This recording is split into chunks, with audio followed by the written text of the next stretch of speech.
All right, today we are going to continue on with our big idea, understanding operations, adding, subtracting, multiplying, dividing, helps us to solve problems in the real world. And today we're going to work on demonstrating an understanding of multiplying 2 by 2 digit numbers. So 2-digit numbers multiplied together. Some of this is from other sources. I'm going to show you a number of different methods that work quite well, and you in the end will choose which method works best for you. So some of it is in your textbook, Unit 3, Lesson 6, and some of it is items that I've added. So it would be in your best interest to take some notes if necessary. All right, so we're going to look at some methods for multiplying 2-digit numbers. The numbers we're going to work with is 32 times 56, and we're going to do this same question a number of different ways. One of the ones in the textbook is called partial product method. And basically that's where you take the tens, so 30 times 50, then you take 30 times 6, you take 50 times 2, and then 6 times 2, and figure all of those out, which is really quite easy when you're annexing 0, right? 3 times 5 is 15, I have 2 zeros, I add 2 zeros back on. 3 times 6 is 18, I have 1 0, I add 1 0 back on. 5 times 2 is 10, I have 1 0, I add 1 on, is 100, and so on. And then you add all of those up. That's partial product method. A very similar method, but a somewhat more organized method, is the grid method. They're very similar. They really do the same thing, just in a slightly different way.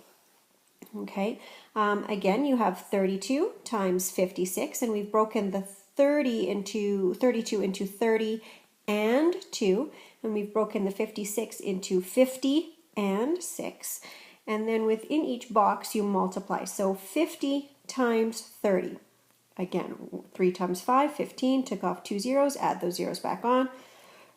In this box, 50 times 2, we could do 5 times 2 is 10, or we could just know that 50 times 2 is 100.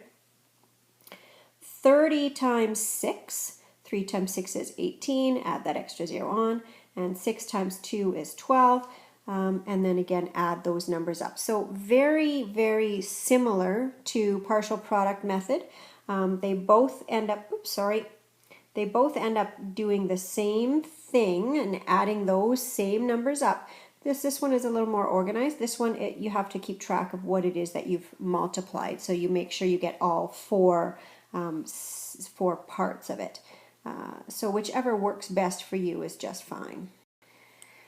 Next, we have the algorithm method, which is kind of the traditional way that probably your parents know, that I learned in school, and so on. It works fairly well. There's a number of steps that you need to remember, but you just have to make sure that you do all of the parts carefully.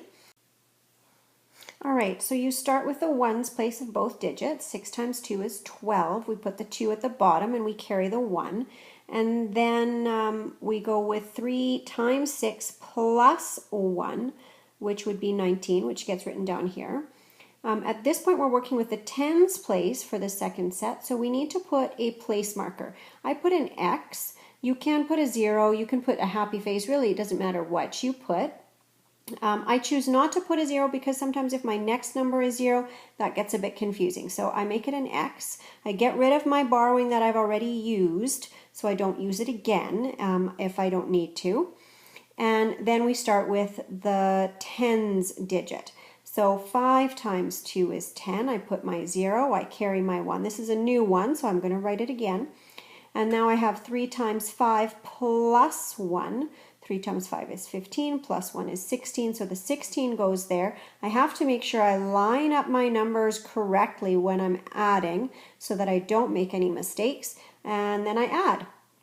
2 times nothing is 2, 9 times nothing is 0, 2 plus nothing is 2, 9 plus nothing is 9, 1 plus 6 is 7, and 1 plus nothing is 1, leaving us with our 1,792 answer, which remember is the same that we've gotten above. So it doesn't matter which strategy you use, you end up with the same answer. The last method I'm going to show you is called the lattice method, and it's just really kind of a neat one. It works really well with bigger numbers, okay? So you start off with 32 times 56, so 32 on one side, 56 on the other. And you need to create columns. So the 30 needs a column, the 2 needs a column, the 5 needs a row, and the 6 needs a row. And then you have to divide diagonally from right to left, from top to bottom for each of the squares. And then within each square, it's kind of like grid method.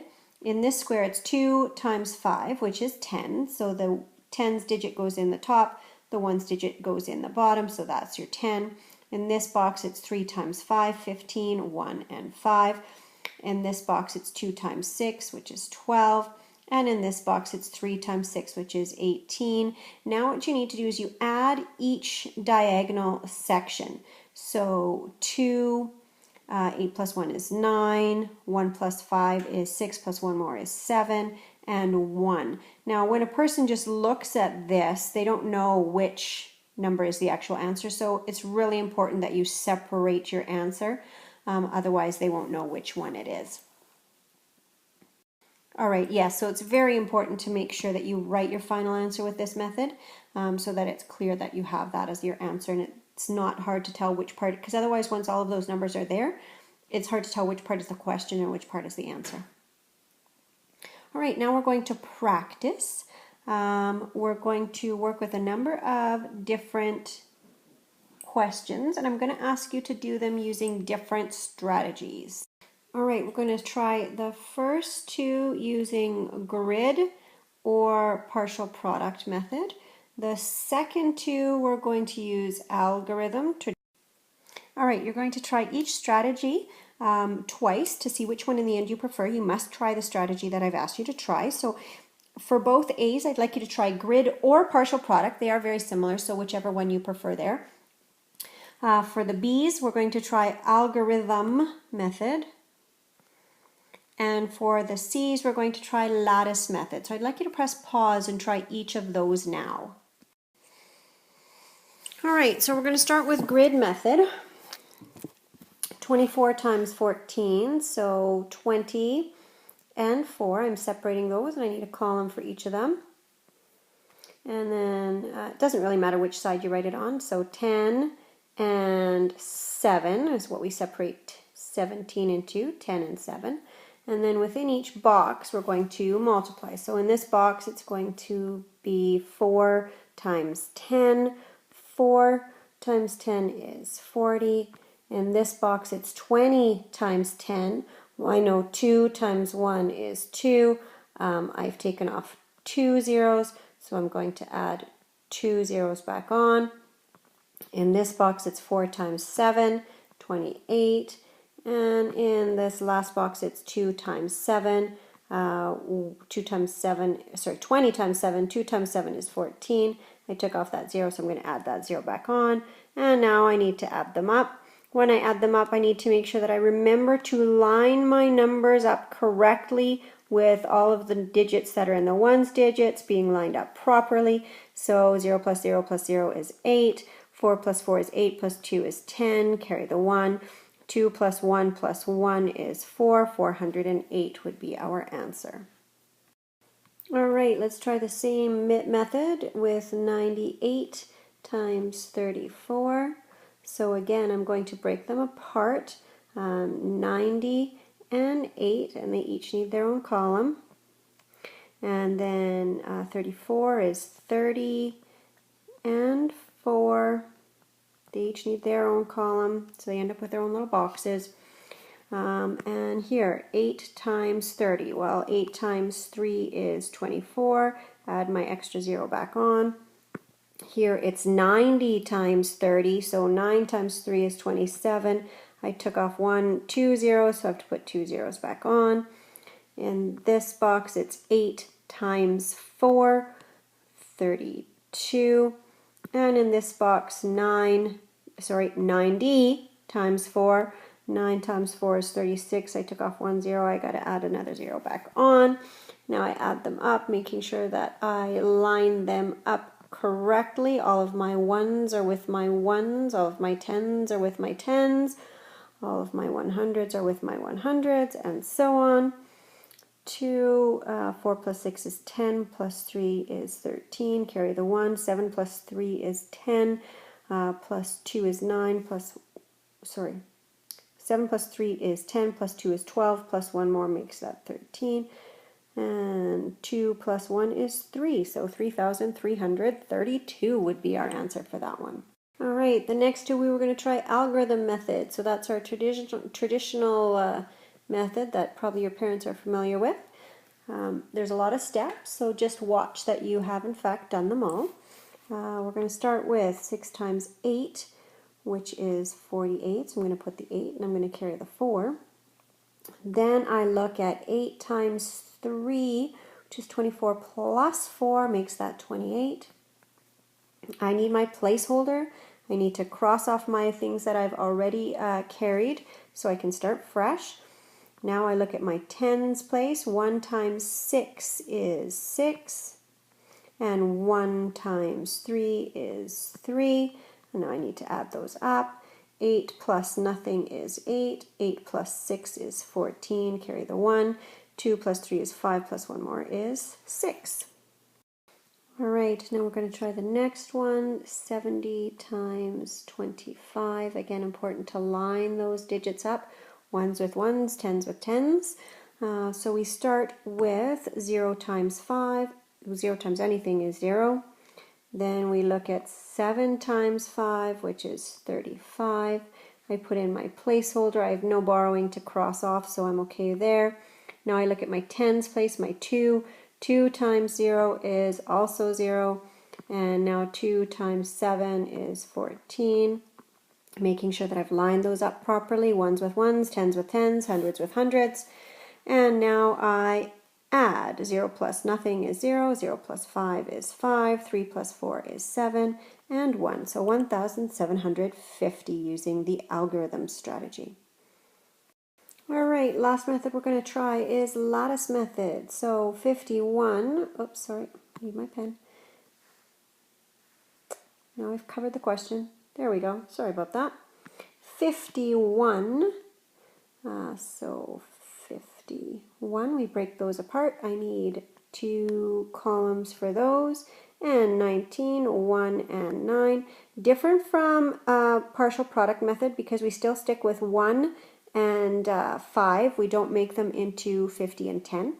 And then we need to divide our boxes. We need to divide them left to right, top to bottom. Then within each box we do the multiplication. 1 times 1 is 1. So I have 0 in the tens place, 1 in the ones place. Here I have 5 times 1, which is 5. 0 in the tens place, 5 in the ones place. Here it's 5 times 9, which is 45. 4 in the tens place, 5 in the ones place.